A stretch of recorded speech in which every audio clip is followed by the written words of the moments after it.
22 গজ আর সেলুলয়েডের সম্পর্ক আজকের নয়। সেই কবে থেকে সিনেপাড়ার নায়িকাদের প্রেমে দিশাহারা হতে দেখা গেছিল তাবর ক্রিকেটারকে। কিছু প্রেম গড়িয়েছে বিয়ে পর্যন্ত, আবার কিছু প্রেম থেকে গেছে অপূর্ণ। এই যেমন রবি শাস্ত্রী আর অমৃতা সিংহের সেই দুরন্ত প্রেমের পরিণতি কে জানে না। এই যেমন রবি শাস্ত্রী আর অমৃতা সিংহের সেই দুরন্ত প্রেমের পরিণতি কে না জানে, কেন ভেঙেছিল তাদের সম্পর্ক। ফিরে দেখা যাক 8-এর দশক। সেই সময় ভারতীয় ক্রিকেট টিমের অন্যতম রত্ন ছিলেন রবি শাস্ত্রী। ওদিকে অমৃতার কেরিয়ারও তখন তুঙ্গে। প্রথম সারির অভিনেত্রীদের মধ্যে তিনি রয়েছেন। এমনই এক সময় এক ছবি ফাঁস হয়ে যায়। দেখা যায় নিউ ইয়র্কের এক রেস্তোরাঁয় অন্তরালে বসে রয়েছেন শাস্ত্রী আর অমৃতা।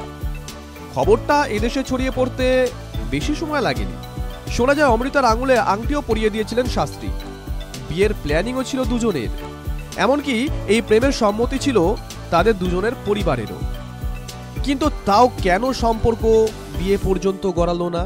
অমৃতাকে বিয়ে করার জন্য একটা শর্ত দিয়েছিলেন রবি। তিনি চেয়েছিলেন অমৃতাকে কেরিয়ার ছাড়তে হবে। অমৃতা রাজি হননি।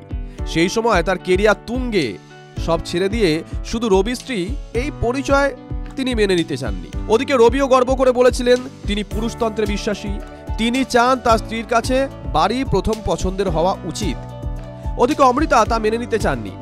তিনি বলেছিলেন এই মুহূর্তে আমার কেরিয়ার তো বেজায় ব্যস্ত, আমি তা কখনোই ছেড়ে দিতে চাই না। কিছু বছর পর হলে হয়তো এই প্রস্তাব মেনে নিতাম। এরপর সাইফ আলী খানকে বিয়ে করেন অমৃতা, কিন্তু সেই বিয়ে সুখের হয়নি, বিচ্ছেদ হয়। ওদিকে 1990 সালে ঋতুকে বিয়ে করেন রবি। 22 বছর বিবাহিত জীবন কাটিয়ে 2012 সালে বিচ্ছেদ হয় তাদের। Bureau report, TV9 Bangla digital.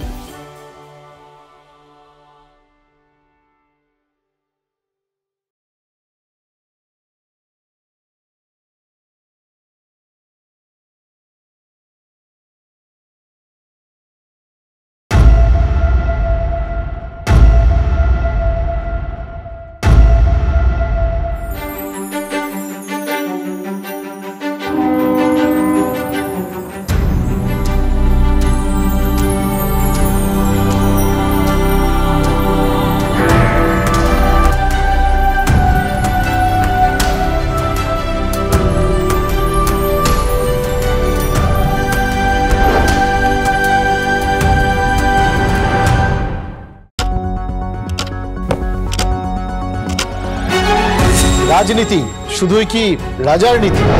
রাজা উজিরের চোখে নয়, আপনার আমার চোখে সমাজের ছবি। কঠিন কথা সহজভাবে না বললেই নয়। প্রতিদিন রাত 9টায় TV9 বাংলায়। TV9 বাংলা না দেখলেই নয়।